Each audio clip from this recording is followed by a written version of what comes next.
Assalamualaikum warahmatullahi ta'ala wabarakatuh. Alhamdulillahirabbil alamin. Wassalatu wassalamu ala asyrafil anbiya'i wal mursalin wa ala alihi wa sahbihi ajma'in. Alhamdulillah, kita sampai akhirnya bertemu juga dalam video online untuk pelajar-pelajar PPMGR untuk semester 1 yang insyaAllah saya Muhammad Amin Afiq bin Zakaria akan mengajarkan ustaz-ustazah pada pelajar sekalian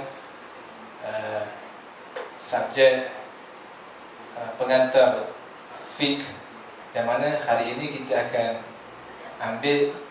akan pelajari unit yang pertama, iaitu berkenaan dengan syariah atau syariat. Okay, sebelum tu mari sama-sama kita mengetahui apakah takrif syariah. Dalam bahasa Arab, syariah adalah ma syara'ahu Allah li ibadihi minal ahkam, yang bermaksud segala perkara yang Allah syariatkan kepada hamba-Nya daripada hukum hakam. Dan ada di antaranya suruhan dan ada pula larangan. Ada di antaranya yang berkaitan dengan cara beramal dan dinamakan sebagai cabang dan amalan, far'iyah wa amaliyah. Ilmu yang berkaitan dengannya dinamakan sebagai ilmu fiqh, syariah dan hukum. Dan ada pula yang berkaitan dengan aslul amal, iaitu dasar amalan, dan dinamakan dengan asliyah wa i'tiqadiyah, usul dan pegangan. Ilmu yang berkaitan dengannya dinamakan sebagai ilmu kalam, tauhid ataupun akidah. Syariat bisa disebut syir'ah, artinya secara bahasa adalah sumber air mengalir yang didatangi manusia atau binatang untuk minum. Perkataan syara'a fil ma' artinya datang ke sumber air, mengalir atau datang pada syariah. Kemudian kata tersebut digunakan untuk pengertian hukum-hukum Allah yang diturunkan oleh manusia. Kata syara'a bererti memakai syariat. Juga kata syara'a atau istara'a bererti membentuk syariat atau hukum. Dalam hal ini Allah Ta'ala berfirman, yang mana maksudnya untuk setiap umat di antara kamu, umat Nabi Muhammad dan umat-umat sebelumnya, kami jadikan peraturan syariat dan jalan yang terang. Dan di antara firman Allah Ta'ala juga, wa anzalna ilaikal kitaba bil haqqi musaddiqan lima baina yadayhi minal kitab wa muhaiminan alaihi fahkum bainahum bima anzalallah wa la tattabi' ahwa'ahum amma ja'aka minal haqq. Maksudnya, kemudian kami jadikan kamu berada di atas sesuatu syariat, iaitu peraturan tentang urusan itu, agama. Maka ikutilah syariat itu dan janganlah kamu ikut hawa nafsu orang yang tidak mengetahui. Di antara ayat lain juga Allah Ta'ala berfirman, syara'a lakum minad dini ma wassa bihi Nuhan. Dan Allah telah mensyariatkan, telah mengatur bagi kamu tentang agama sebagaimana apa yang telah diwariskan kepada Nabi Nuh. Sidang pelajar yang dirahmati Allah, sedangkan Erti syariat menurut istilah adalah hukum-hukum, iaitu peraturan yang diturunkan oleh Allah Subhanahu wa taala melalui rasul-rasulnya yang mulia. Untuk siapa? Untuk manusia, agar mereka keluar dari kegelapan ke dalam terang dan mendapatkan petunjuk ke jalan yang lurus. Jika ditambah kata Islam di belakangnya, sehingga menjadi syariat Islam, syariatul Islamiyah tu. Istilah bentukan ini bererti syariat Islam adalah hukum-hukum, peraturan-peraturan yang diturunkan oleh Allah Subhanahu wa taala untuk umat manusia melalui Nabi Muhammad sallallahu alaihi wasallam. Baik serupa Al-Quran maupun sunnah Nabi yang berwujud perkataan, perbuatan dan ketetapan atau pengasahan. Nah, terkadang syariat Islam juga dimasukkan untuk pengertian fiqh Islam. Jadi maknanya umum, tetapi maksudnya untuk satu pengertian khusus. Syariat Islam merupakan ajaran yang dibawa oleh Nabi Muhammad SAW. Sama ada ia berkaitan dengan yang pertamanya perbaikan akidah, untuk membebaskan akal manusia daripada cengkaman berhala, taklid dan khurafat. Yang kedua, perbaikan akidah untuk membebaskan akal manusia daripada pengaruh dan penyelewengan hawa nafsu. Dan yang ketiga, perbaikan masyarakat untuk membebaskan umat daripada kezaliman, kacau bilau dan penindasan. Untuk mencapai semua keperluan di atas, syariah datang membawa satu sistem sivil yang menyusun hubungan manusia sesama manusia, manusia dengan Tuhan, dan memelihara hak-hak mereka di muka bumi. Kenyataan ini menjelaskan kepada kita bahawa syariat itu terdiri daripada 3 dasar utama, iaitu akidah akliyah, akidah ruhiyah dan sistem perundangan kehakiman. Firman Allah Ta'ala yang bermaksud pada hari ini, telah kusempurnakan untuk kamu agama kamu, telah ku cukupkan kepadamu nikmatku. Dan Islam itu menjadi agama bagi kamu. Antara perkara yang terima dan disepakati oleh fiqh dan oleh ahli fiqh dan undang-undang ialah setiap sistem yang ada, semua ada yang berasal daripada Allah, iaitu Rabbani, ataupun ciptaan manusia, wadi'i. Mestilah mempunyai kelebihan-kelebihan dan ciri-cirinya tersendiri. Kita perlu memahami dan mengetahui dengan sebenar-benar ciri-ciri undang-undang Islam untuk melihat keistimewaannya berbanding dengan undang-undang ciptaan manusia. Oleh yang demikian, syarahan ini akan membincangkan sebahagian daripada ciri-ciri keistimewaan perundangan Islam itu, iaitu ketuhanan, iaitu keutuhan universal, keaslian dan keabadian, serta memudahkan dan menghilangkan kesulitan. Ada syariah dan agama. Jika berdasarkan takrif di atas, syariah itu sendiri kita faham adalah agama. Namun sebagian ulama membezakan antara pengguna kalimah syariah kepada maksud yang lebih khusus, iaitu hukum hakam fiqh. Sebagaimana di Al-Azhar dinamakan kuliah yang menumpukan pengajian fiqh sebagai kuliah syariah, dan kuliah yang mengkaji akidah dinamakan kuliah usuluddin. Syekh Muhammad Syaltul, Syekhuna Al-Azhar, pernah mengarang sebuah kitab yang bertajuk Islam itu Akidah dan Syariah. Persoalannya, kenapakah Allah turunkan syariah? Firman Allah Ta'ala yang membawa maksud, Allah Ta'ala maha kaya daripada hamba-Nya dan tidak berhajat kepada sesuatu daripada hamba-Nya.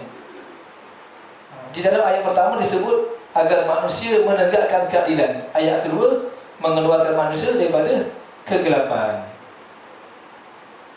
Okey, secara ringkasnya, syariah adalah setiap perkara yang menyusun kehidupan manusia, yang menyusun kehidupan dan memandu kepada jalan yang lurus dan sistematik. Itulah tugas syariah agar mereka mendapat kebaikan di dunia dan di akhirat. Okey, yang seterusnya berkenaan dengan sumber-sumber syariah. Apakah sumber-sumber syariah? Okey, syariah diambil daripada dalil-dalil syarak. Terdapat dua jenis dalil. Yang pertama, dalil yang disepakati, iaitu Al-Quran, yang merupakan sumber yang paling utama. Kemudiannya sunnah, ijma' dan qiyas.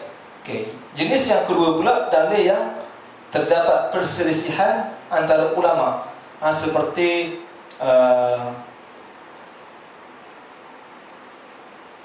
masalah mursalah, istisan, uruf, istishab dan sebagainya. Boleh lihat rujuk kitab-kitab usul fiqh. Semua sumber-sumber ini sudah menjadi sudah memadai bagi menyelesaikan setiap permasalahan manusia.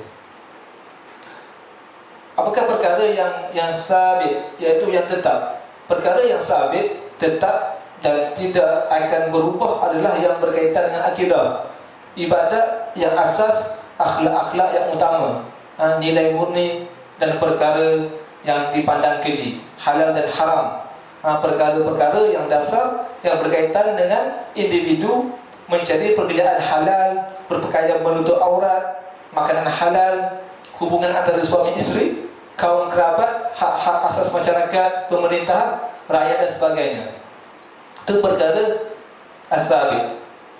Apakah perkara al-mutaghayyir yang boleh berubah dan apakah syarat-syaratnya? Okey, perkara yang boleh berubah adalah selain daripada perkara yang sabit lah, iaitu yang bukannya dari masalah akidah, ibadah, akhlak-akhlak utama, bukan juga dari hukum qat'i yang tidak menerima sebarang perubahan, seperti masalah pewarisan harta yang sudah disebut secara jelas di dalam Al-Quran dan hadis, kerana sudah disepakati oleh seluruh umat. Perkara sebegini tidak menerima perubahan ataupun ijtihad.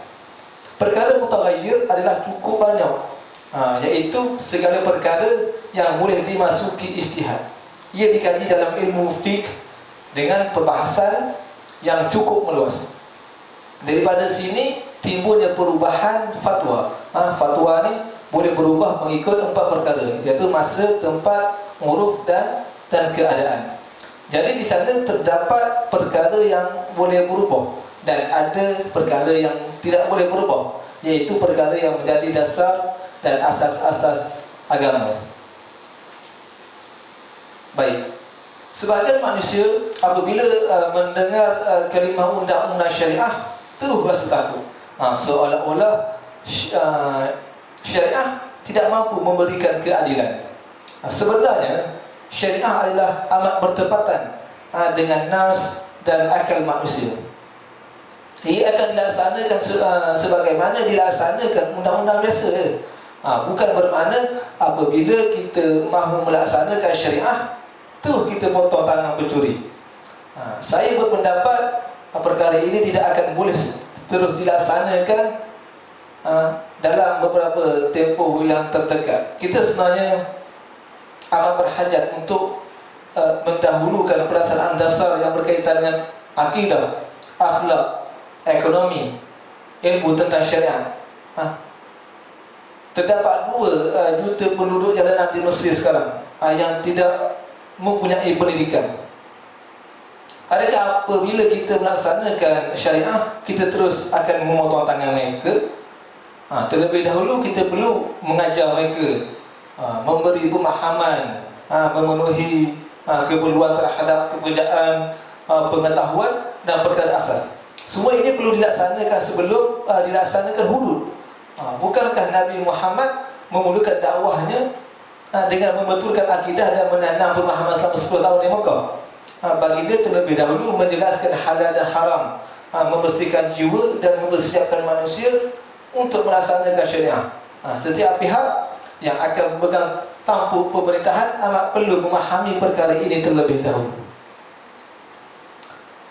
Dan di sana terdapat berperingkat di dalam melaksanakan syariah. Hukum syariah banyak memberikan contoh kepada tadarrus. Contohnya pengharaman arak. Arak diharamkan menerusi beberapa peringkat di dalam beberapa ayat.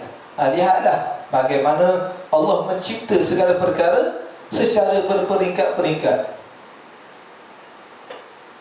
Pohon anak kecil inilah adalah sunnah yang perlu diraikan.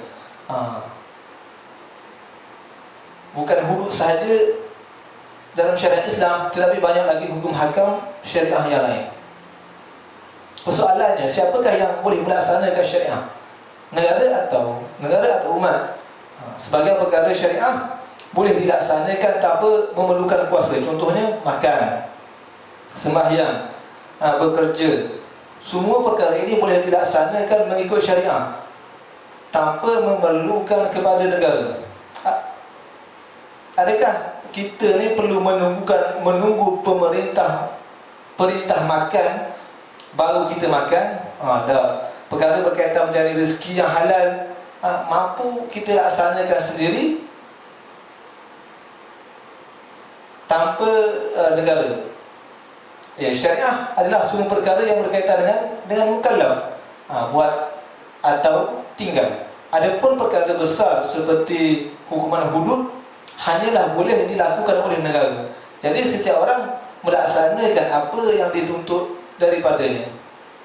Tidak boleh seorang melakukan perkara di luar bidang kuasanya. Pemerintah untuk melaksanakan hudud dituju kepada seluruh umat. Tetapi yang boleh melaksanakan hanyalah pemerintah. Jika pemerintah tidak melaksanakan hudud, maka semua akan berdosa. Umat dituntut untuk memastikan pemerintah melaksanakan hudud. Itu kewajipan ke atas semua orang Islam. Mesti memastikan pemerintah melaksanakan hudud. Timbul pula persoalan, bolehkah satu golongan melaksanakan hudud sendiri? Jawapannya, tidak boleh. Tidak boleh sekumpulan manusia melaksanakan hukum hudud sendiri. Mestilah negara yang melaksanakan firman Allah Ta'ala, Ya ayyuhalladzina amanu ati'ullah wa ati'ur rasul wa ulil amri minkum. Ulil amri adalah ulama dalam bidang kuasanya dan pemerintah dalam bidang kuasanya. Pemerintah perlu ditaati di dalam perkara yang Allah Ta'ala perintahkan kepadanya untuk dilaksanakan. Mereka lah yang bertanggungjawab dalam perkara tersebut. Umat pula perlu membantu mereka. Jika kita menangkap pencuri, kita perlu mengajarkan dia bahawa perkara ini salah, sebagaimana cara mencari rezeki. Kita tidak boleh memotong tangannya sebelum asas-asas ini bertapak kemas.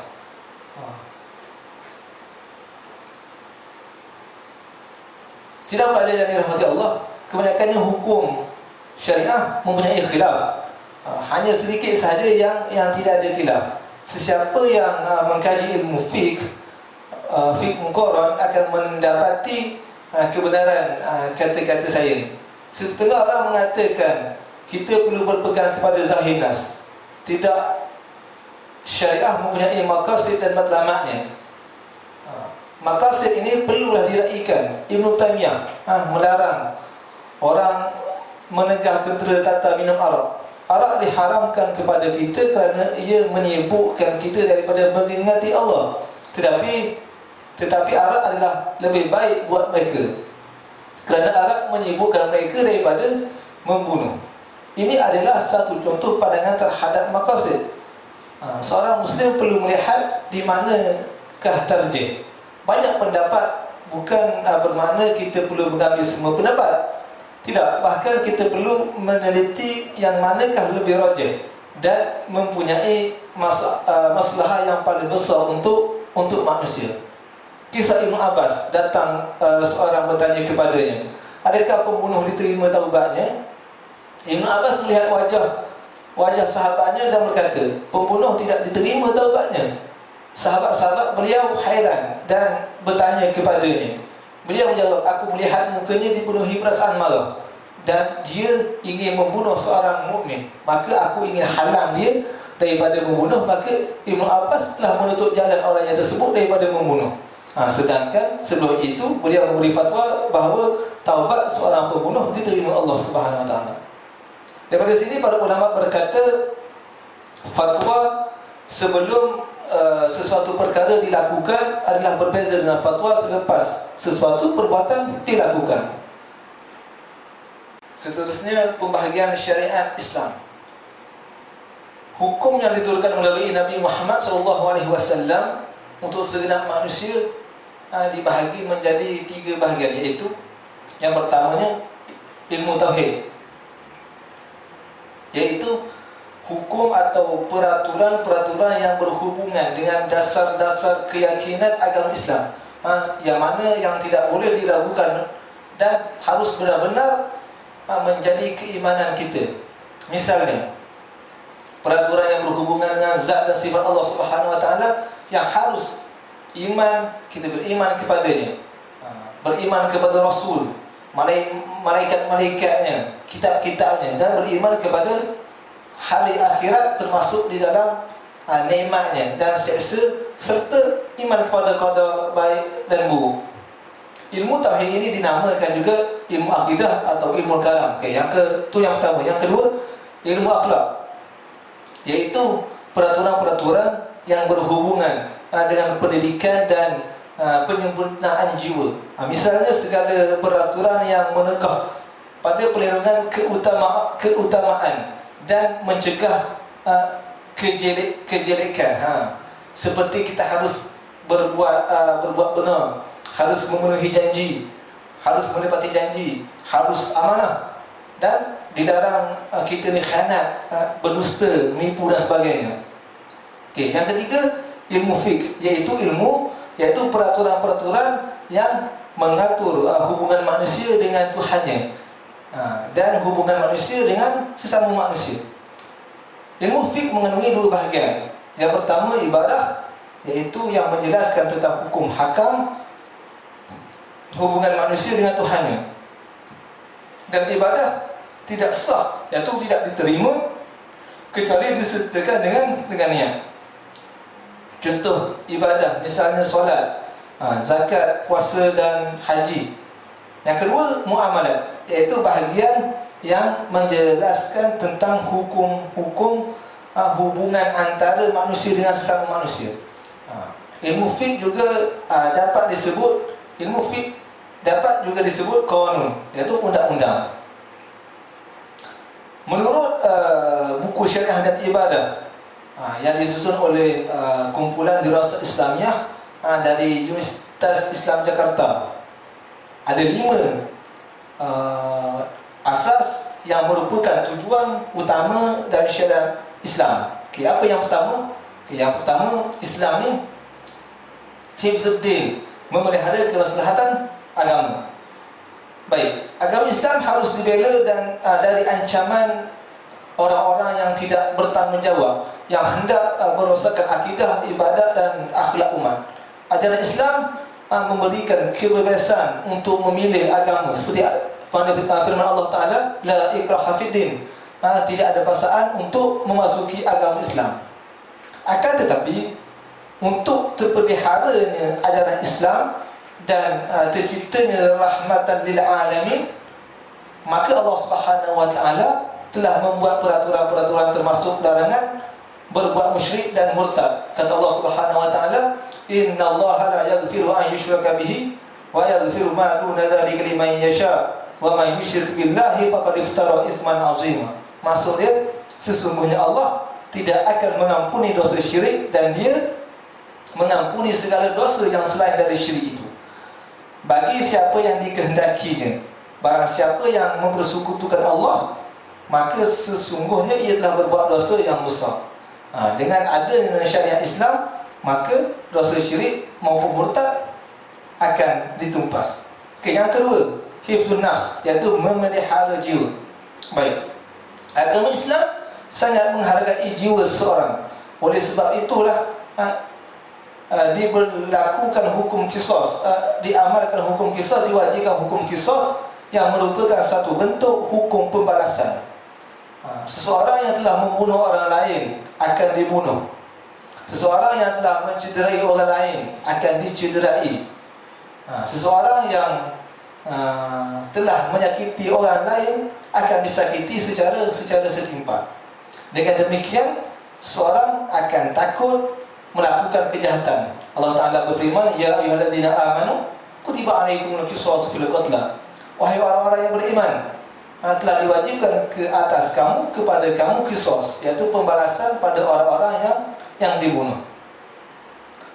Namun qisas tidak diwajibkan jika si pelaku dimaafkan oleh yang berkenaan atau bersangkutan, atau diat ganti rugi telah dibayar secara wajar. Al-Quran menerangkan hal ini, faman ufiya lahu min akhihi syai'un fattiba'un bil ma'ruf wa ada'un ilaihi bi ihsan. Maknanya, barang siapa mendapat pemaafan dari saudaranya, hendaklah mengikut cara yang baik, dan hendaklah orang yang diberi maaf membayar diat kepada yang memberi maaf.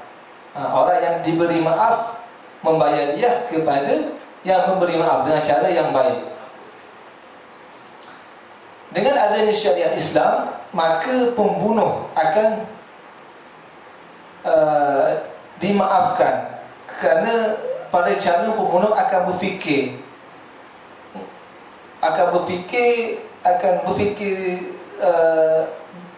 balik untuk membunuh, kerana nyawanya sebagai taruhan. Dengan begitu, jiwa orang beriman akan terpelihara. Yang ketiga, memelihara akal, hifzul aql. Kedudukan akal manusia dalam pandangan Islam amatlah penting. Baik, akal manusia diperlukan untuk memikirkan ayat-ayat qauliyah Al-Quran dan kauniyah, suatu sunnatullah, menuju manusia kamil. Salah satu cara yang paling utama adalah memelihara akal. Adalah dengan menghindar khamar. Allah Ta'ala jelas berfirman dalam Al-Quran Al-Karim, yas'alunaka 'anil khamri wal maisir qul fihima ithmun kabirun wa manafi'u lin-nas wa ithmuhuma akbaru min naf'ihima. Maksudnya, mereka bertanya kepadamu, wahai Muhammad, mengenai khamar atau minuman keras dan berjudi. Katakanlah, pada keduanya itu terdapat dosa besar dan beberapa manfaat bagi manusia, tetapi dosa kedua lebih besar dari manfaatnya. Syariat Islam akan memelihara umat manusia dari dosa mabuk dan dosa judi. Yang keempat, memelihara keturunan dan kehormatan. Baik, secara Islam secara jelas mengatur pernikahan dan mengharamkan zina. Di dalam syariat Islam telah jelas ditentukan siapa saja yang boleh dinikahi dan siapa saja yang tidak boleh dinikahi. Al-Quran telah mengaturkan hal-hal ini dengan firman Allah Subhanahu wa taala, "Wala tankihul musyrikati hatta yu'min, wala amatun mu'minatun khairum min musyrikatin walau a'jabatkum." Dan janganlah kamu nikahi wanita-wanita musyrik sebelum mereka beriman. Sesungguhnya wanita budak yang mukmin lebih baik dari wanita musyrik, walaupun dia menarik hati. Az-zaniyatu waz-zani fajlidu kulla wahidin minhuma mi'atal jaldah wala ta'khudhukum bihima ra'fatun fi dinillah in kuntum tu'minuna billahi wal yawmil akhir wa liyashhad 'adzabahuma ta'ifatun minal mu'minin. Maksudnya, perempuan dan laki-laki yang berzina, maka deralah tiap-tiap seorang dari keduanya 100 kali dera. Watan maksudnya. Dan janganlah belas kasihan kepada keduanya, mencegah kamu untuk menjalankan agama Allah jika kamu beriman kepada Allah dan hari akhirat, dan hendaklah pelaksanaan hukuman mereka disaksikan oleh sekumpulan dari orang-orang yang beriman. Kita tengok syariat Islam akan menghukum dengan tegas secara disaksikan oleh orang ramai agar penzina itu bertaubat kepada Allah Subhanahu wa taala. Dan yang kelima adalah memelihara harta benda, hifzul mal. Dengan adanya syariat Islam, maka pada pemilik harta benda akan merasa lebih aman. Kerana Islam mengenal hukum had, iaitu potong tangan atau kaki seperti yang tertulis dalam Al-Quran, wasariqu wasariqatu faqtahu aydihuma jazaa'an bima kasaba nakalan minallah wallahu azizul hakim. Laki-laki yang mencuri dan perempuan yang mencuri, potonglah tangan keduanya sebagaimana pembalasan bagi apa yang mereka kerjakan dan sebagai sisaan dari Allah, dan Allah Maha Perkasa lagi Maha Bijaksana. Kalau kita tengok, hukuman ini bukan diwajibkan dengan semena-mena, ada batasan tertentu dan alasan yang sangat kuat sebelum diputuskan. Jadi bukan berarti orang yang mencuri dengan semata dihukum potong tangan. Dilihat dulu akar masalahnya dan apa yang dicurinya, serta berapa kadarnya. Jika ia mencuri kerana lapar dan hanya mengambil beberapa butir buah untuk mengisi perut dia yang lapar, tentunya tidak akan dipotong tangan. Berbeza dengan para perasuah yang sengaja memperkayakan diri dengan menyalahgunakan jabatan. Tentu hukum berat sudah pastilah buat mereka. Dengan demikian, syariat Islam akan menjadi landasan dalam menjaga suasana tertib masyarakat terhadap berbagai tindakan kecurian. Seterusnya kita masuk dalam tajuk keistimewaan syariat Islam. Seperti mana firman Allah Subhanahu wa taala, faja'alnaha nakala lima baina yadayha wa ma khalfaha wa mau'izatan lil muttaqin. Maknanya, maka kami jadikan yang demikian itu hukuman yang berat bagi orang-orang pada masa itu dan bagi mereka yang datang kemudian, serta menjadi peringatan bagi orang-orang yang bertakwa. Dalam Islam berlaku kaedah tidak ada hukuman kecuali oleh sebab ada pelanggaran, dan tidak ada pelanggaran kecuali adanya nas. Jadi harus ada nas terlebih dahulu, baru sebuah perbuatan itu dapat dikategorikan sebagai pelanggaran. Kemudian diwajibkan hukuman bagi yang melanggar. Dari sini kita akan dapat memahami betul ke Maha Adil Allah Subhanahu wa taala yang menyatakan, man ihtada fa innama yahtadi li nafsihi wa man dhalla fa innama yadillu 'alaiha wa la taziru waziratun wizra ukhra wa ma kunna mu'adzibina hatta nab'atha rasula. Maksudnya, dan kami tidak akan mengazab hingga kami utus Rasul terlebih dahulu. Allah Subhanahu wa ta'ala tidak akan pernah memberikan siksa atau azab kepada orang-orang kafir dan ahli maksiat di nerakanya nanti, kecuali setelah Allah mengutuskan Rasul kepada mereka untuk menjelaskan tentang syariatnya. Orang-orang yang Islamfobia mencuba memanfaatkan kata nakala dalam ayat tersebut di atas bermakna hukuman yang berat, dengan menyebarkan fitnah terhadap syariat Islam, dengan menyatakan bahawa syariat Islam itu terkesan kejam, bertentangan dengan hak manusia, tidak manusiawi, tidak adil, zalim dan bermacam-macam tuduhanlah. Dan tidak jarang penyataan seperti semacam ini muncul dari orang-orang yang mengaku Muslim, bahkan kadang-kadang oleh cendekiawan Muslim. Manakah hukum Allah itu keras sebagaimana yang mereka tuduhkan? Untuk menjawab tuduhan mereka yang tidak beralasan tersebut, maka kita berbincang beberapa keistimewaan syariat Islam sebagai pedoman hidup. Yang pertamanya, keistimewaan syariat iaitu bersifat ketuhanan. Rabbaniyah. Yang dimaksudkan dengan Rabbaniyah di sini hukum-hukum syariah serta sistem-sistemnya. Bukan merupakan ciptaan manusia yang diliputi oleh sifat-sifat kelemahan dan keterbatasan. Ia juga tidak terpengaruh dengan faktor-faktor tempat, masa dan budaya serta faktor warisan, iaitu watak dan hawa nafsu. Tetapi Allah Subhanahu Wa Taala adalah pembubarnya serta pemilik makhluk dan pentadbir alam ini.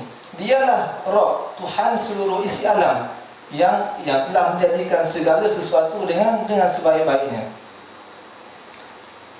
Baik, seorang mukmin yang benar ketika dia melaksanakan manhaj Rabbani ini akan melaksanakan seluruh perintah Allah Subhanahu Wa Taala dengan perasaan yang gembira dan senang hati, berasaskan sifat kejujuran dan keikhlasannya.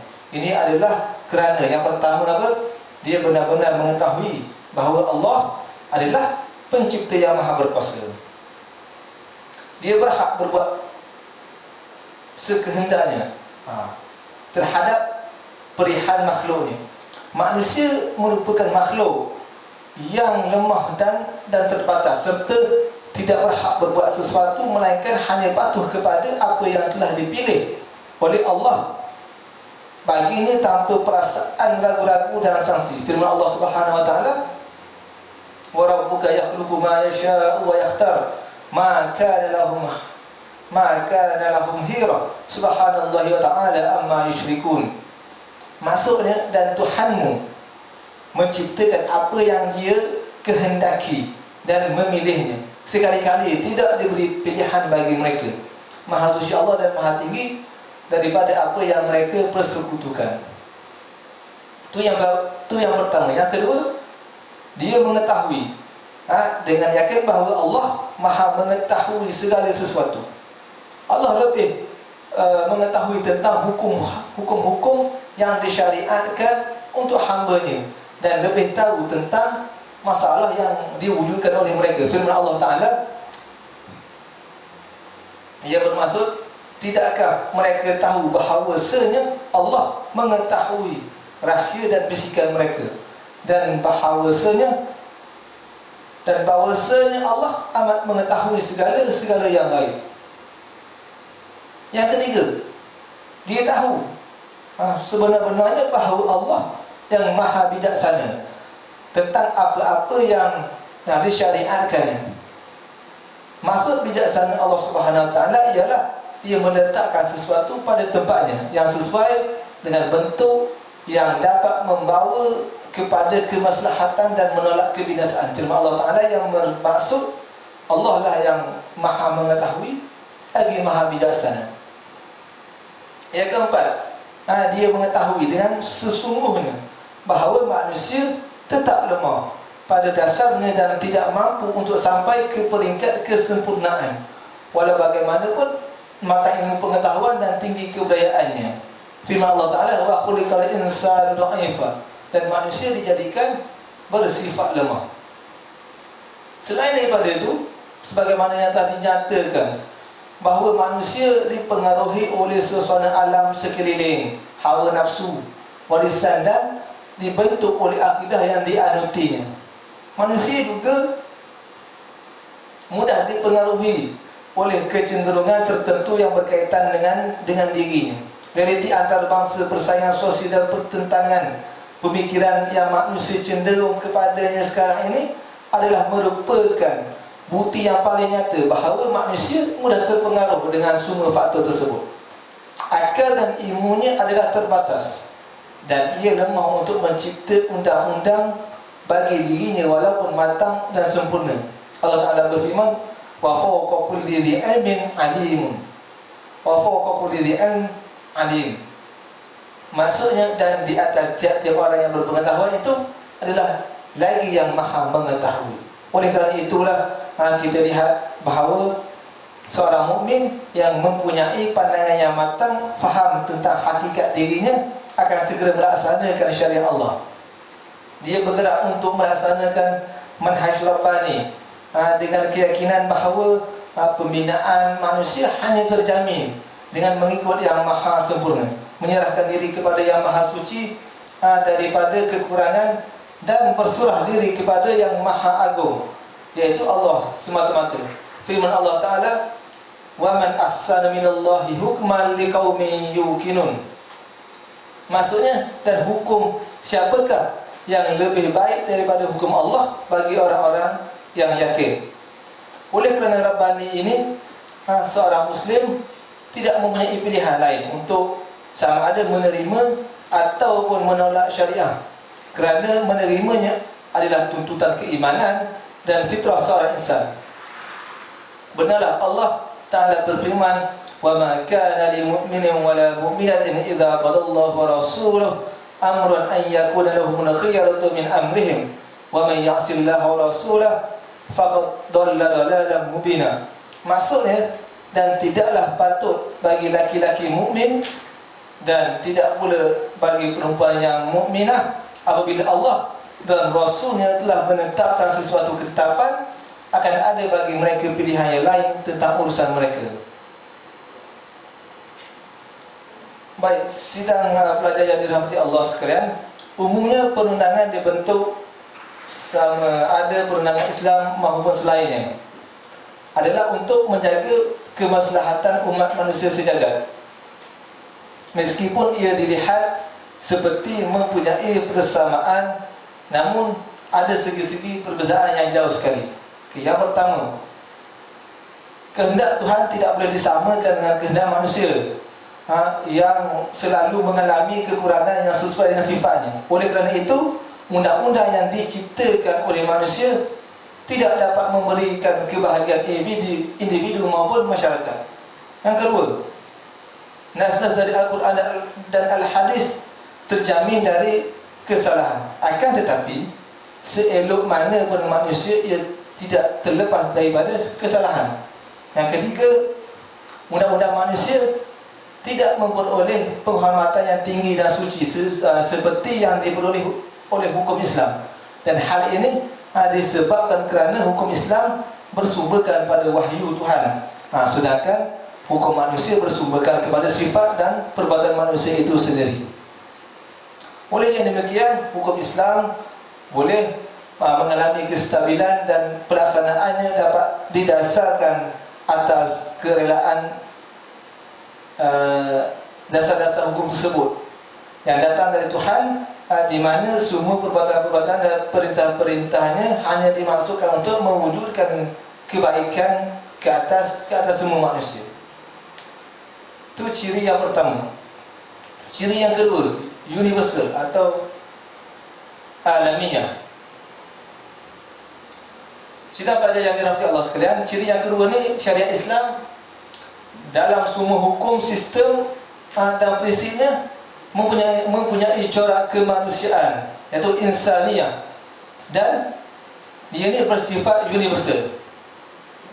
Syariat Islam ia merupakan rahmat bagi seluruh alam, petunjuk dan pedoman kepada semua manusia, dan ia juga merupakan jalan hidup bagi semua manusia. Hukum syariah yang diturunkan bukan untuk kawasan atau puak yang tertentu saja, tetapi ia adalah untuk manusia seluruhnya, tanpa kita melihat warna kulit, jenis bahasa ataupun tempat, sesuatu tempat. Oleh itu, tidak ada perkauman dalam dakwah Islam.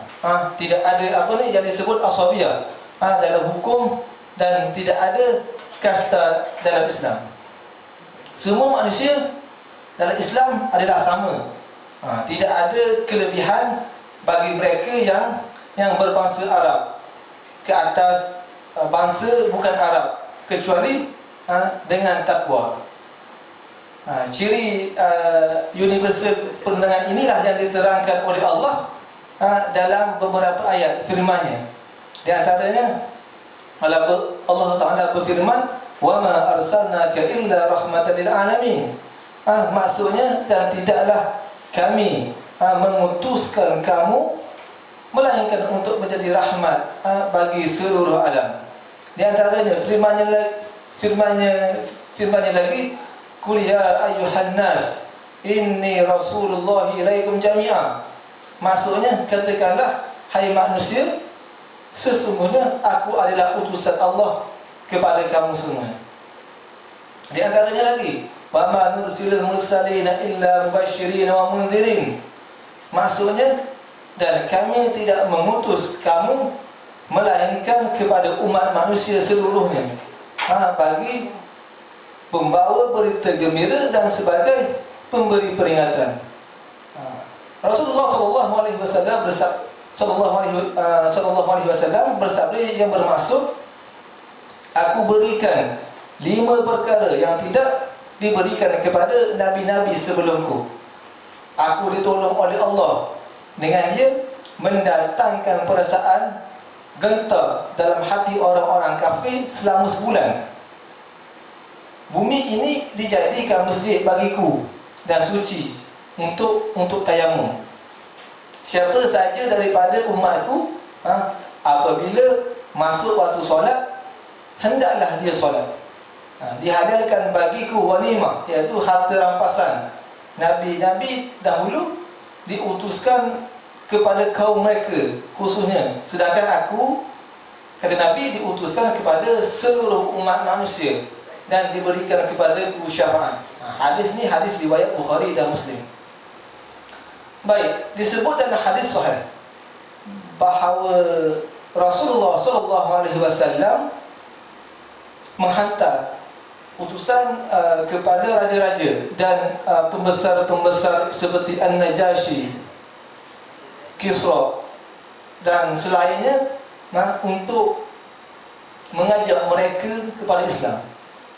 Surat Nabi kepada mereka ni yang bermaksud, dengan ini saya mengajak Tuan menuruti ajaran Islam. Terimalah ajaran Islam, Tuan akan selamat. Tuhan akan memberi pahala 2 kali ganda kepada Tuan. Kalau Tuan menolak, maka dosa orang-orang menjadi tanggungjawab Tuan. Wahai orang-orang ahli kitab, mari sama-sama kita berpegang pada kata yang sama antara kami dan kamu, yakni bahawa tiada ada yang kita sembah selain Allah, dan kita tidak akan mempersekutukannya dengan apa-apa pun. Bahawa yang satu tak akan mengambil yang lain menjadi Tuhan selain Allah. Tetapi kalau mereka menolak juga, katakanlah kepada mereka, saksikanlah bahawa kami ini orang Islam. Baik, sidang pelajar yang dirahmati Allah sekalian, antara faktor-faktor universal alamiah, undang-undang ini adalah tugas yang diberikan oleh Allah kepada umat Islam di setiap masa dan tempat untuk menyampaikan dakwah dan risalah Islam agar ia menjangkau ke seluruh pelosok muka bumi Allah Subhanahu wa taala. Allah Subhanahu wa taala berfirman, yang maksudnya kamu adalah sebagai umat yang dikeluarkan untuk manusia. Kamu menyuruh manusia berbuat baik, melarang mereka dari yang mungkar, dan kamu beriman kepada Allah. Ini adalah firman-Nya lagi, wa kadzalika ja'alnakum ummatan wasatan litakunu syuhada'a 'alan nas wa yakuna rasulu 'alaikum syahida. Maksudnya, begitulah kami menjadikan kamu sebagai umat pertengahan agar kamu menjadi saksi atas manusia dan Rasul menjadi saksi atas kamu. Bertolak daripada arahan Rabbani mengenai ciri-ciri universal dakwah ini, umat Islam di seluruh muka bumi bergerak menyampaikan risalah Allah sambil merasa takut kepadanya, dan tidak ada yang mereka takuti selain daripada Allah semata-mata. Slogan-slogan yang mereka laungkan di seluruh dunia ialah, Allah mengutuskan kami untuk membebaskan manusia daripada kesempitan dunia ini kepada kelapangannya dan daripada kezaliman agama kepada keaslian Islam. Ciri alamiah ini hanyalah merupakan kesan daripada corak Rabbani dalam undang-undang Islam. Andai kata penciptanya seorang manusia atau kelompok manusia, nescaya dia akan memihak secara sedar ataupun tidak kepada bangsa dan kepentingan masing-masing. Tetapi pengubahnya adalah Allah. Di mana mereka semua ni adalah hamba-Nya. Tidak ada kelebihan seseorang ke atas yang lain ataupun suatu kelompok ke atas kelompok yang lain, melainkan dengan sifat takwa. Seterusnya yang ketiga, menyeluruh, iaitu syumuliyah. Fiqh Islam berbeza dengan undang-undang ciptaan manusia kerana ia mencakupi 3 bidang perhubungan manusia, iaitu hubungan manusia dengan Tuhan, hubungan manusia dengan dirinya sendiri, dan hubungan manusia dengan masyarakat. Ini kerana fiqh Islam adalah untuk kepentingan dunia dan akhirat. Kerana fiqh ialah agama dan kerajaan, serta kerana fiqh adalah untuk seluruh manusia dan kekal hingga ke hari akhirat. Fiqh ia mencakupi sistem dan perundangan yang meliputi dalam tiap-tiap aspek kemasyarakatan dan kehidupan, sama ada yang berkaitan dengan akidah, ibadah, akhlak, atau yang berhubung dengan undang-undang umum, seperti masalah sivil, jenayah, keluarga, sosial, antarabangsa, pemerintahan, ekonomi dan lain-lainnya. Semua ini terkandung dalam prinsip-prinsip yang terperinci lagi bijaksana dan undang-undang Rabbani yang abadi. Semuanya itu adalah wahyu daripada yang maha bijaksana lagi maha terpuji. Al-Quran sendiri telah menyatakan ciri menyeluruh serta ketinggian prinsip-prinsip dan sistemnya dalam keterangan yang cukup jelas. Allah Ta'ala berfirman, "Ma faradna fil kitab min syai'." Maksudnya, tidak kami lupakan sesuatu pun dalam Alkitab. Firman yang lagi, "Wa nazzalna 'alaikal kitaba tibyanan likulli syai'in wa hudan wa rahmatan wa busyra lil muslimin." Maksudnya, dan kami turunkan kepadamu Alkitab untuk menjelaskan segala sesuatu dan petunjuk serta rahmat dan khabar gembira bagi orang-orang yang menyerah diri. Baik. Berdasarkan maksud dan matlamat tersebut, maka hukum-hukum fiqh mengandungi 2 jenis. Yang pertama, hukum ibadah yang terdiri daripada sembahyang, puasa, haji, zakat, nazar, sumpah dan yang lain-lain. Hukum yang bertujuan untuk menyusun hubungan antara manusia dengan Tuhan. Al-Quran telah menyebut hal-hal yang berkaitan dengan ibadah dan jelas di dalam kira-kira 140 ayat. Yang kedua, hukum muamalat yang terdiri daripada kontrak, keseksaan, jenayah, jaminan dan lain-lain yang berkaitan dengan hubungan manusia dengan manusia, sama ada secara individu ataupun jemaah. Hukum-hukum ini boleh dibahagikan kepada yang berikut. Yang pertama, undang-undang keluarga, ahwalus syakhsiyah, iaitu hukum-hukum yang berhubung dengan kekeluargaan, yang bermula daripada pembentukannya hinggalah ke akhir perkahwinan. Mengandungi antara lain perkahwinan, talak, nasab, nafkah, pewarisan dan lain-lain. Undang-undang ini bertujuan menyusun hubungan suami isteri dan keluarga. Yang kedua, undang-undang sivil, iaitu undang-undang yang berhubungan dengan kes bicara seseorang, seperti apa? Seperti jual beli dan sewa menyewa, gadaian, jaminan, syarikat, pinjam meminjam dan penyempurnaan tanggungjawab. Undang-undang ini bertujuan untuk mengatur hubungan individu dengan individu dari segi harta kekayaan serta memelihara hak kepentingan seseorang. Al-Quran telah menyebutkan hukum-hukum sivil ini lebih dalam tak kurang dari 70 ayat. Yang ketiga, undang-undang jenayah, iaitu undang-undang yang berhubung dengan kesalahan jenayah yang dilakukan oleh seorang mukallaf, yang menyebabkan ia wajar untuk menerima hukuman. Tujuannya apa? Tujuannya kehormatan dan hak-hak mereka. Ia mengatur juga hubungan di antara penjenayah dengan mangsa dan masyarakat. Ia bertujuan menjaga keamanan. Al-Quran telah menyebutkan hukum jenayah ini lebih kurang daripada 30 ayat. Yang keempat, undang-undang acara sivil dan jenayah, iaitu undang-undang yang berhubung dengan kehakiman, pendakwaan, lanjutan dan cara pembuktian dengan penyaksian, sumpah qarinah dan sebagainya. Undang-undang ini bertujuan untuk menyusun acara untuk menegakkan keadilan di antara manusia. Al-Quran telah menyebut lebih kurang 20 ayat berhubung dengan kehakiman dan kesaksian. Yang seterusnya, yang kelima, undang-undang perlembagaan, iaitu undang-undang yang berhubungan dengan sistem dan asas pemerintahan. Undang-undang ini bertujuan untuk menentukan hubungan antara pemerintah dengan orang yang diperintah, dan menetapkan kewajipan dan hak-hak individu dan masyarakat.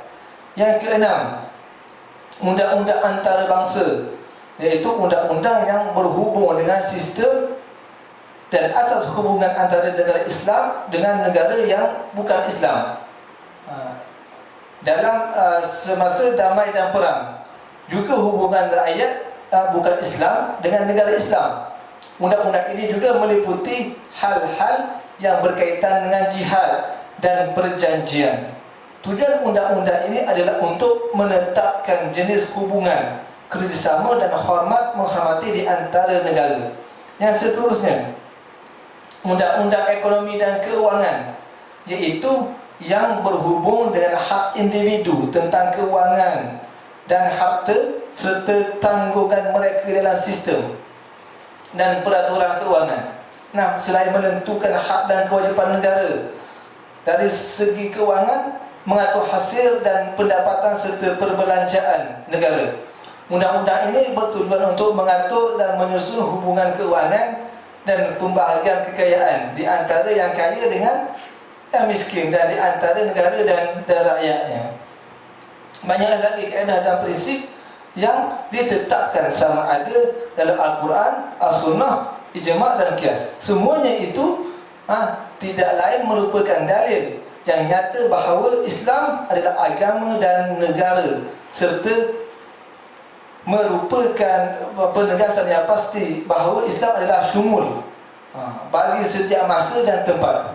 Kesyumulan Islam diakui juga oleh para sarjana barat seperti Dr. Morris. Katanya yang bermaksud sesungguhnya adalah sebab baik kitab yang dikeluarkan oleh inayah ketuhanan kepada anak Adam, dan sebenarnya ia sebuah kitab yang tidak ada sebarang prasangka.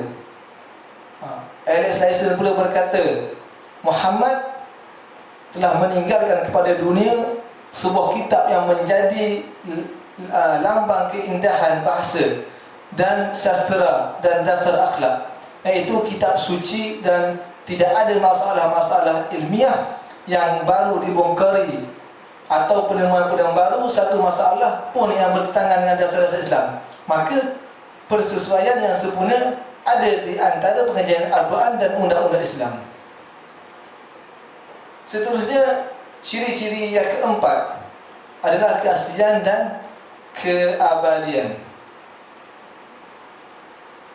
Antara ciri-ciri syariat Islam yang nyata sekali ialah mempunyai sifat-sifat yang asli, yang tetap, serta keabadian yang kekal dalam nas dan sumber-sumbernya, tanpa mengalami penyelewengan dan perubahan. Al-Quran yang merupakan sumber utama perundangan Islam telah dijamin oleh Allah terpelihara sehinggalah hari kebangkitan, dan tidak dapat dikategorikan dan tidak dapat dikotori dan dicampur aduk dengan tangan-tangan jahat dengan penyelewengan atau sebarang perubahan. Itulah Al-Quran yang telah melalui peredaran masa lebih 14 abad sejak ia mula diturunkan. Ini adalah Al-Quran yang sama pada hari ini. Ia adalah Quran yang sama pada hari ini. Maka lafaz, makna, tajwid dan bacaannya. Firman Allah Ta'ala, Inna nazzalna zikra wa inna lahu lahafizun. Maksudnya, sesungguhnya kamilah yang menurunkan Al-Quran, dan sesungguhnya kami benar-benar memeliharanya. Baik, musuh-musuh Islam telah berusaha sepanjang masa untuk merebahkan, untuk mengubah isi kandungan Al-Quran, walaupun dalam satu kalimah. Dunia mengetahui dan sejarah menyaksikan bahawa segala percubaan mereka yang berdosa berakhir dengan kegagalan dan kehancuran.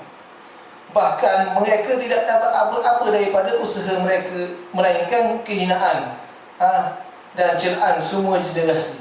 Al-Quran telah berakamkan ketika mana Allah mencabar golongan kafir untuk mendatangkan sesuatu yang lebih baik daripada Al-Quran. Namun mereka gagal berbuat demikian. Firman Allah Ta'ala, قُلْ لَئِنِ اجْتَمَعَتِ الْإِنسُ وَالْجِنُّ عَلَىٰ أَن يَأْتُوا بِمِثْلِ هَٰذَا الْقُرْآنِ لَا يَأْتُونَ بِمِثْلِهِ وَلَوْ كَانَ بَعْضُهُمْ لِبَعْضٍ ظَهِيرًا. Kata Allah yang bermaksud, katakanlah wahai Muhammad, sesungguhnya jika sekalian manusia dan jin berhimpun dengan tujuan hendak membuat dan mendatangkan sesuatu yang setanding dengan Al-Quran, nescaya mereka tidak akan dapat membuat dan mendatangkan yang setanding dengannya, walaupun mereka saling bantu-membantu sesama mereka sendiri. Keaslian Al-Quran bukan sahaja wajib diyakini oleh setiap Muslim, bahkan bagi mereka yang bukan Islam seperti saya dan Sayyidina Barat yang berfikiran terbuka juga mengakui tentang keaslian dan keabadiannya yang kekal sepanjang generasi. Mereka telah mengatakan sesuatu yang benar secara bersih dan objektif. Mereka ni menjelaskan kesahihan hakikat Al-Quran dengan terperinci dan jujur. Antara mereka ialah Prof. Reynold Nicholson yang menyebut Al-Quran merupakan dokumen kemanusiaan yang tinggi, menerangkan secara terperinci rahsia kelakuan Nabi Muhammad SAW pada setiap peristiwa hidupnya, sehingga kita benar-benar menemui di dalam suatu unsur unik yang tidak boleh diragui dan diperdebatkan. Katanya lagi, kita boleh menyingkap semua Al-Quran, iaitu sejarah Islam sejak pertama kali ia muncul dalam sejarah. Ini merupakan sesuatu yang tidak boleh ditemui dalam agama-agama lain seperti Buddha, Kristian atau apa-apa agama pun daripada agama kuno. Sidang hadirin yang dirahmati Allah, Sunnah Nabawiyah pula merupakan sumber kedua daripada sumber-sumber syariah. Ia merupakan penjelasan bagi Al-Quran dan sebagai pelengkap bagi sistem-sistem Islam. Allah telah memilih di kalangan hamba-hambanya yang beriman untuk memelihara Al-Quran daripada dipermainkan oleh musuh-musuh Islam. Allah menyerahkan kepada ulama-ulama yang tegas, mujahidin yang beribawa dan orang-orang yang dipercayai. Sejarah manusia belum pernah menyaksikan kemampuan manusia seperti mereka. Ketelitian mereka dalam menerangkan tingkatan suatu hadis, pengetahuan tentang perihal sanad dan matan, asal usul riwayat dan kefahaman mengenainya, sehingga sampailah sunnah kepada kita pada hari ini dalam keadaan bersih dan suci, serta tidak dicampuri oleh sebarang subhat. Setiap mereka yang berpengetahuan ketika merujuk kitab-kitab sunnah dan merujuk hadis yang besar akan tahu darjat sesuatu hadis. Mereka dapat memastikan kesahihan atau kelemahan dan dapat meneliti semua sanad dari segi ta'dil atau jarahnya. Semua itu adalah hasil daripada kerja keras ahli hadis yang dipercayai beribawa dan mantap di sepanjang masa. Sekiranya Allah menjamin terpeliharanya Al-Quran sehingga hari kiamat, maka secara tabi'i juga Allah menjamin terpeliharanya sunnah Nabawiyah sampai hari akhirat. Kerana kedudukan adalah untuk menjelaskan Al-Quran. Kedudukan hadis itu adalah untuk menjelaskan Al-Quran. Al-Quran juga sebagai penyempurnaan sistem-sistem Islam seperti yang telah disebutkan tadi. Jadi Al-Quran dan Sunnah adalah pasangan yang rapat dan tidak boleh dipisahkan di antara satu dengan lain. Pemeliharaan Allah terhadap Al-Quran adalah termasuk juga dengan pemeliharaan Sunnah, dan hal ini berlaku terus-menerus sehingga Allah mewarisi bumi ini dengan segala isinya. Firman Allah Ta'ala, Inna nahnu nazzalna dzikra wa inna lahu lahafizun. Sesungguhnya kamilah yang menurunkan Al-Quran dan sesungguhnya kami benar-benar memeliharanya. Kesimpulannya apa? Al-Quran dan As-Sunnah Nabawiyah adalah pasangan yang rapat, bahkan merupakan dua dokumen yang asli dan sumber yang kekal untuk memelihara prinsip-prinsip syariah dan keabadian hukumnya sehingga hari kiamat. Dan yang terakhir iaitu ciri-ciri keistimewaan syariat yang kelima adalah memudahkan dan menghilangkan kesukaran. Matlamat utama penurunan syariah seperti mana yang kita tahu adalah bagi memberi kemudahan kepada manusia dalam menyelesaikan segala permasalahan dalam kehidupan, di samping menegakkan keadilan di muka bumi. Demikian juga Nabi Muhammad SAW berkata yang bermaksud agama itu mudah. Tidak mampu seseorang untuk menyusahkan masalah agama melainkan ia menghadapi kebuntuan. Jika kita melihat ciri ini dilaksanakan dalam semua aspek perundangan Islam, termasuk dalam jenayah, perhubungan dan sebagainya. Seseorang yang banyak mengikuti ajaran syariah akan mendapati ia mempunyai sifat-sifat kemudahan, tidak sukar dan menghilangkan kesulitan. Bahkan mereka mendapati matlamat daripada tashri', iaitu perundangan itu sendiri, bukanlah menimpakan kesusahan kepada manusia, tekanan dan paksaan dengan tugas-tugas, tetapi membawa kemaslahatan hidup mereka di dunia dan akhirat sesuai dengan kemampuan dan batas-batas fitrah mereka. Allah Ta'ala berfirman, yuridullahu bikumul yusra wa la yuridu bikumul usra. Maksudnya Allah menghendaki kemudahan bagimu dan tidak menghendaki kesusahan bagimu. Dalam surah Al-Hajj ayat yang ke-78, Allah Ta'ala berfirman, wajtabakum wa ma ja'ala 'alaikum fid din min haraj. Maksudnya dia sekali-kali tidak menjadikan untuk kamu dalam agama satu kesempitan. Surah Al-Baqarah ayat 286, Allah Ta'ala berfirman, la yukallifullahu nafsan illa wus'aha. Maksudnya Allah tidak membebani seseorang melainkan sesuai dengan kemampuannya.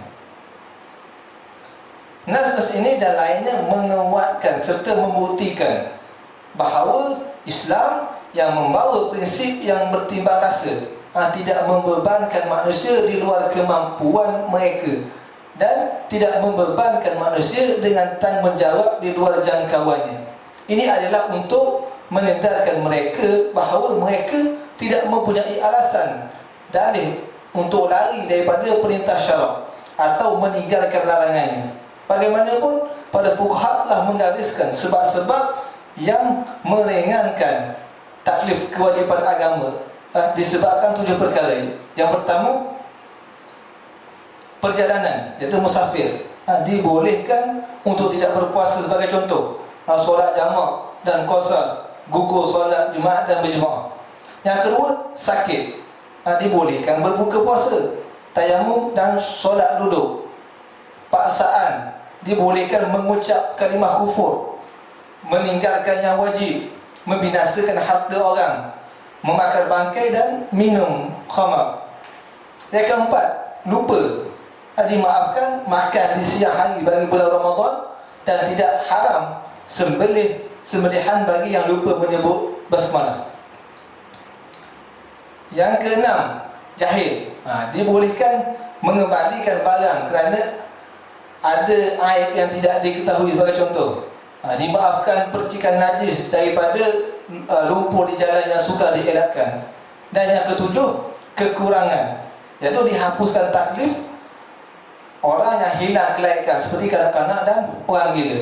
Antara bukti-bukti yang menghilangkan kesulitan dalam agama ialah menerima syahadah, iaitu kesaksian. Menerima syahadah kesaksian perempuan pada hal-hal yang tidak boleh dilihat oleh lelaki, seperti kesaksian kelahiran untuk menetapkan keturunan, dan juga dibolehkan dengan kuat sangka, iaitu tidak mesti dengan keyakinan yang pasti dalam menentukan arah kiblat sebagai contoh, bersihnya tempat dan air, adilnya seorang saksi dan keputusan qadi. Perlu diperlihatkan bahawa prinsip mudah dan menghilangkan kesulitan ini tidak boleh digunakan sebagai wasilah, iaitu cara untuk menggugurkan pelbagai kewajipan tanpa ada alasan yang dibolehkan oleh syarak. Secara kesimpulannya boleh kita katakan bahawa seluruh undang-undang pemerintah di dalam dunia hari ini bertujuan untuk mengatur kehidupan duniawi semata-mata. Sedangkan manusia itu adalah makhluk yang akan terus hidup di alam yang lebih luas dan lebih panjang daripada alam dunia ini selepas mereka mati. Kehidupan manusia di alam ini hanyalah buat sementara waktu, iaitu sementara menunggu waktu mati untuk memulakan hidup baru. Undang-undang Islam tidak mengabaikan aspek duniawi seperti yang difikirkan oleh pembuat undang-undang ciptaan. Malah undang-undang Islam lebih mementingkan harga diri insan yang sebenar, iaitu keimanan kepada Allah yang Maha Esa. Demi menjaga keimanan itu, Islam menurunkan peraturan dan undang-undang untuk menjaga manusia seluruh keperluannya. Imam Al-Ghazali ada menyebut dalam kitabnya Al-Mustafa jilid 1 halaman 287 yang bermaksud sesungguhnya menjaga kemaslahatan dan mencegah kerosakan adalah impian dan cita-cita murni seluruh makhluk. Kebaikan dan kebahagiaan sepenuhnya terletak atas tercapainya cita-cita tersebut. Apa yang dimaksudkan dengan masalah iaitu memelihara tujuan syarak, ialah menjaga agama, nyawa, akal, keturunan dan harta benda. Apa sahaja yang membawa kepada terpeliharanya di perkara itu atau seluruhnya, maka itu adalah keburukan dan kerosakan yang mesti ditentang. Baik, syariat Islam mengutamakan maslahat manusia, sama ada maslahat duniawi maupun ukhrawi. Segala peraturan dan perundangan yang dilaksanakan dalam masyarakat manusia adalah untuk menjamin kelima-lima perkara yang tersebut supaya terpelihara dengan sebaik-baiknya. Islam adalah wahyu yang turun dari langit menjadi petunjuk bagi manusia di bumi. Oleh kerana itu, ia turun sebagai satu pemikiran-pemikiran yang mengandungi pandangan-pandangan dan solusi-solusi tentang berbagai persoalan kehidupan yang tercantum di dalam Al-Quran dan Sunnah Rasulullah SAW. Dan sebagai pemikiran langit, Islam dijamin keunggulan oleh Allah Subhanahu Wa Taala yang Maha mengetahui lagi Maha tinggi. Allah Taala berfirman, Dialah yang telah memutuskan Rasulnya dengan membawa petunjuk iaitu Al-Quran dan agama yang benar untuk dia menangkan agama itu atas segala agama, walaupun orang-orang musyrik tidak menyukainya. Juga firman Allah Ta'ala yang bermaksud, Dialah yang mengutus Rasulnya dengan membawa petunjuk dan agama yang hak agar dia menangkan agama itu terhadap semua agama, dan cukuplah Allah sebagai saksi.